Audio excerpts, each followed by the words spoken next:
Assalamu alaikum wa rahmatullah. J'espère que vous allez bien. Dieu ou le néant.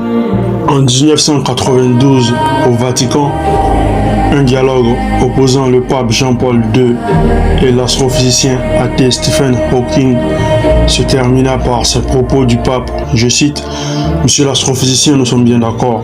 Ce qu'il y a après le Big Bang, c'est pour vous, et ce qu'il y a avant est pour nous. » L'univers. Le fonctionnement de l'univers est régi par un ensemble de lois qu'il faut s'assurer d'avoir parfaitement compris avant d'affirmer quoi que ce soit sur son origine. D'aussi loin que l'on s'en souvienne, nous avons tous déjà eu à entendre bon nombre d'avis portant sur la dite question de l'origine de l'univers. Si, pour les uns, l'univers est l'œuvre du grand créateur, c'est-à-dire Dieu, d'autres, par contre, ne l'entendent pas de la même oreille. L'univers serait donc l'œuvre du néant. Comment est-ce que quelque chose a-t-il pu surgir de l'absence de toute chose? Cette question mérite une immersion dans les propriétés de la matière à l'échelle du considérablement petit. En effet, si pour un tel, l'univers n'a pas d'origine, très certainement, c'est ce que son ignorance a dû lui apprendre. Aucune raison de l'en vouloir dans ce cas. Par contre, pour tout esprit doté de bon sens en quête de sens, l'absurdité serait d'attribuer un rôle au néant dans le processus de l'apparition de l'univers. D'autant plus que les différentes disciplines scientifiques qui en savent davantage sur la question conviennent tous sur le fait que l'apparition de l'univers ne doit rien au néant. Ensemble, dans ce numéro, nous nous intéresserons de près à ce que l'étude de la réalité à l'échelle atomique et subatomique nous apprend concernant les origines de l'univers. Avant d'analyser l'avis des grandes sommités scientifiques sur la dite question, la mécanique quantique. La mécanique quantique est l'une des disciplines de la physique qui étudie le comportement des particules. Les particules sont des objets microscopiques dont la taille est inférieure à celui d'un atome. Les particules sont également les composants les plus élémentaires de la matière. L'une des expériences à l'origine de la mécanique quantique est l'expérience des doubles fentes du physicien Thomas Young. Retenons que cette expérience se présente sous plusieurs versions. Voici une version qui explique mieux son principe. Afin de comprendre le comportement des particules subatomiques, les physiciens décidèrent de les étudier de plus près. Ainsi, ils commencèrent à lancer des billes à travers deux trous faits dans un écran. Et le constat fut que les billes laissaient sur le mur de réception des tranches de marque correspondant au nombre de trous par lesquels ils étaient passés. Une tranche pour un trou ou deux tranches pour deux trous, pas plus. Ce qui n'était visiblement pas étonnant. Cependant, les scientifiques décidèrent de répéter l'expérience, mais cette fois avec des électrons. Les électrons sont de tout petits bouts de matière semblables à des billes, mais des millions de fois plus petits. Ainsi, lorsqu'ils lancèrent les électrons, ils constatèrent que, contrairement à la première expérience, les électrons se comportaient bizarrement. Ils laissaient des rayures sur tout le large du mur de réception. Et cela même quand ils étaient lancés un à un. En plus d'être surpris, les physiciens ne pouvaient pas ignorer l'évidence, qui était que lorsque l'électron arrivait au niveau de l'écran, il se divisait en deux et passait à la fois par les deux trous, puis fusionnait une fois de l'autre côté avant de s'écraser sur le mur de réception. C'est ce qu'on nomme en physique quantique une fonction d'onde de probabilité. Mais toujours poussés par leur curiosité, les physiciens décidèrent d'observer le phénomène de plus près à l'aide d'un appareil de mesure afin de s'assurer par quel trou l'électron passait réellement. Et la surprise fut que l'électron changea de comportement. Il recommença à se comporter comme attendu. C'est-à-dire que non seulement il ne passait plus par les deux trous, mais aussi il ne laissait plus de rayures sur le mur de réception, mais plutôt de simples tranches, comme avec les billes au début de l'expérience.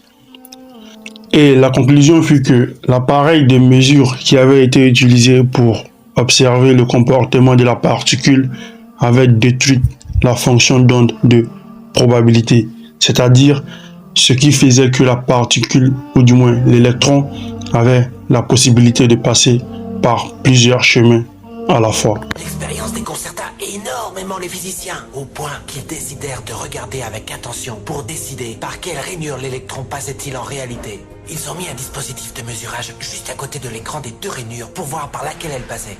Et ils lancèrent l'électron. Mais le monde quantique est beaucoup plus mystérieux de ce qu'ils pouvaient imaginer. Quand ils regardèrent, l'électron recommença à se comporter comme une petite bille. Il dessina un patron de deux tranches et non pas un patron d'interférence. La même action de mesurer ou observer par quelle rainure elle passait a fait qu'elle ne passe plus que par une et non pas par les deux. L'électron décida d'agir de façon différente, comme s'il était conscient qu'on l'observait. Et c'est à ce moment-là que les physiciens sont entrés pour toujours dans l'étrange sous-monde des événements quantiques. Qu'est-ce que la matière? Billes ou vagues? Et des vagues de quoi? Et qu'a à voir l'observateur avec tout cela? L'observateur. Le physicien Max Born explique ce phénomène de la manière suivante. Indépendamment de l'observation, les particules existent comme des fonctions d'onde de probabilité. Cette dernière représente un ensemble de potentialités plutôt que des objets réels. L'acte même de l'observation provoque l'effondrement de la fonction d'onde de probabilité. Pour faire plus simple, lorsqu'elles ne sont pas observées, les particules sont dans plusieurs états à la fois. Par analogie, disons qu'une particule ne peut pas être considérée comme existante ni comme inexistante non plus. C'est donc l'action même de l'observation ou de la mesure qui fait passer ces objets du possible au réel. Le bilan fut qu'il était impossible de parler de réalité indépendamment de l'observation ou la mesure. Le bon sens qui voudrait que les objets existent de manière objective indépendamment de notre observation devient obsolète lorsque l'on considère la physique quantique. Ce phénomène fut nommé problème de la mesure parce qu'elle avait opposé vers 1930 les partisans de la physique classique aux partisans de la nouvelle physique dite quantique. Si vous voulez voir la peur dans les yeux d'un physicien, vous n'avez qu'à prononcer ces mots. Problème de la mesure. Voici en quoi ça consiste. Un atome n'apparaît à un endroit précis que si vous le mesurez. En d'autres termes, un atome est disséminé à un endroit jusqu'à ce qu'un individu conscient décide de l'observer. Par conséquent, l'acte de mesure ou l'observation crée l'univers. En allant au tréfonds des choses, retenons que la fin de la Première Guerre mondiale marquait également les débuts d'une nouvelle ère pour la physique, à savoir l'avènement de la mécanique quantique.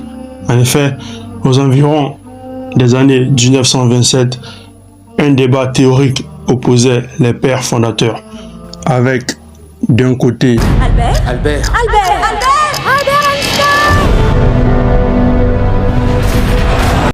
oui, Albert Einstein, et à l'extrême opposé, les interprétateurs de l'école de Copenhague, à savoir Niels Bohr, Werner Heisenberg et bien d'autres. Leur désaccord était basé sur le fait que les lois de la mécanique quantique s'opposaient à certains principes de la physique classique tels que le déterminisme ou encore la relativité générale d'Einstein. De fait, selon Einstein, le formalisme quantique était correct mais incomplet. C'est ainsi qu'en 1935, avec l'aide de deux collaborateurs, à savoir Nathan Rosen et Boris Podolsky, Albert Einstein avança un argument de réfutation nommé paradoxe EPR, qui avait pour objectif de démontrer que la physique quantique était réellement incomplète. Il s'agissait d'une rédaction d'à peine quelques pages qui mettait en évidence une expérience de pensée visant à faire comprendre à l'école de Copenhague que, contrairement à ce qu'ils avançaient, en suivant un processus bien déterminé, il était possible de connaître l'état dans lequel se trouve une particule, et ce, avant même de l'avoir mesurée. Mais l'interprétation où l'école de Copenhague s'opposait à l'existence d'un quelconque état dans un système quantique avant toute mesure. En effet, selon Niels Bohr, il n'existe pas de preuve que cet état existait avant son observation et le supposé amène à certaines contradictions. Ça, c'est le point de vue qui a été développé surtout par Niels Bohr, mais aussi Werner Heisenberg et d'autres, qui ont postulé que le résultat que vous observez dans une mesure n'est pas une propriété intrinsèque de l'objet avant la mesure, c'est en quelque sorte le processus de mesure qu'il a créé. Lorsqu'on mesure sa position en tel point ou tel point, c'est pas du tout la position qu'il avait avant la mesure, c'est la mesure qui l'a forcé à choisir une position. Puis, les interprétations de Bohr donnèrent forme à un autre problème, celui de l'intrication quantique. On dit que deux particules sont intriquées lorsque, quelle que soit la distance qui les sépare, si vous agissez sur la première particule à l'autre bout de la galaxie, la seconde réagira comme si c'est sur elle que vous aviez agi, et ce, de manière instantanée. Or, Einstein, convaincu que rien ne pouvait aller au-delà de la vitesse de la lumière, estimait que cette idée était inconcevable. Il nomma ce phénomène l'action fantomatique à distance. La question restera en sursis jusqu'en 1964 parce que, à cette époque, aucun moyen ne permettait de vérifier l'une ou l'autre des deux hypothèses.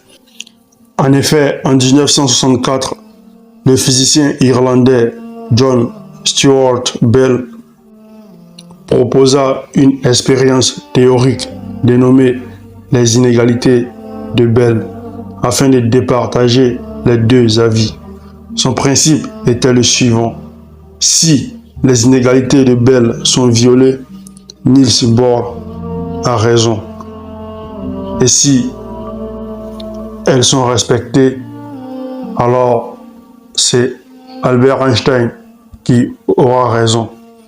Entre 1981 et 1982, le physicien français Alain Aspect Desmèches avec quelques collaborateurs mèneront à l'Institut d'optique une série d'expériences afin de tester les équations de Bell, dont les résultats viendront consolider ceux de Clauser et Freeman effectués auparavant. Ainsi, ils donneront raison à Niels Bohr. Eh bien, il est donc impossible de déterminer l'état d'une particule avant de l'avoir observée ou mesurée. Et c'est bien cette loi qui régit le monde atomique, fondement de la réalité dans laquelle nous vivons. Retenons en définitive que les atomes ne dépendent pas d'eux-mêmes, ce qui sous-entend qu'ils ne sont pas 100% libres. En conclusion, ce qui n'est pas 100% libre ne peut être par lui-même. vaut mieux la fermer, affirmait le Français Étienne Klein. Concernant une question portant sur l'origine de l'univers, ayant consacré toute ma vie à la science la plus rationnelle qui soit, l'étude de la matière, je peux vous dire au moins ceci à la suite de mes recherches sur l'atome. La matière comme telle n'existe pas. Toute matière n'existe qu'en vertu d'une force qui fait vibrer les particules et maintient ce minuscule système solaire de l'atome. Nous devons assumer derrière cette force l'existence d'une conscience et d'un esprit intelligent. Cet esprit est la matrice de toute matière, affirmait Max Planck, père de la physique quantique, lauréat du prix Nobel de la physique 1918. Il s'agit donc de Dieu et non le néant.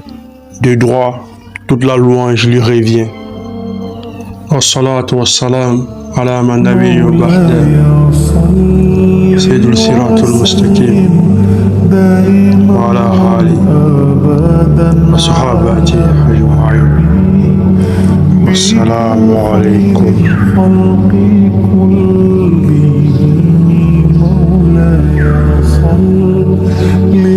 وسلم دائما أبدا على حبيبك خير